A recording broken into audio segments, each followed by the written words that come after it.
County Assembly ya Meru. Mbathukano katika governor wa Meru Kiraito Murungi na tongole ba county no ni undu bula bwenderete kugwata mwankio muthenya bamwe ba MC kuma county no leu bakiumagiria kumeneria ureno emutongeria munene wa rutingo ge ba county no tawe Gideon Kimathi nyuma ya kwithirwa akionekana kimea TV ya Meru akimenagiria Senator Mithika Lintore na kuga Lintore ate kumenya ngugi yae itukuona atongeria ba Meru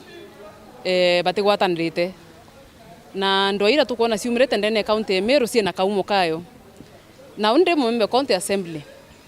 thine mbere ratu ndene Meru county imuntu wetwa chief of staff Gideon Kimathi appointed to ruterero executive lakini aumete ruterero executive akejinya ruterero assembly ututhanga batwe na nya tukwira wona M.C.A bagita bakethira bena fracas kana kwina ndoa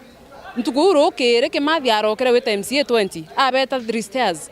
na eta abera babuite ni burwe na M.C.A bange angabo bakani kuthithia hata rira batu muntu andiki governor akauma ruterero executive eje ruterero assembly kwenda utwathora batu twathende patatu thai greto ati wenga na governor deputy governor te ajabu kunyarukire ukera ntojunu akiunya na athamire na imwaka ombere lo yanto beto toria tiuria tatu thuki katu kwenda tuko demand services ya thai tutiere meri ile tuthiria financial year utingo ira anjiriria nthea oria kiuria impanga na batu wananchi aba watoria ndio tuno mwanka toria abatu turi anto ba nyambi Mbita Anthony rangi wa Kathenya.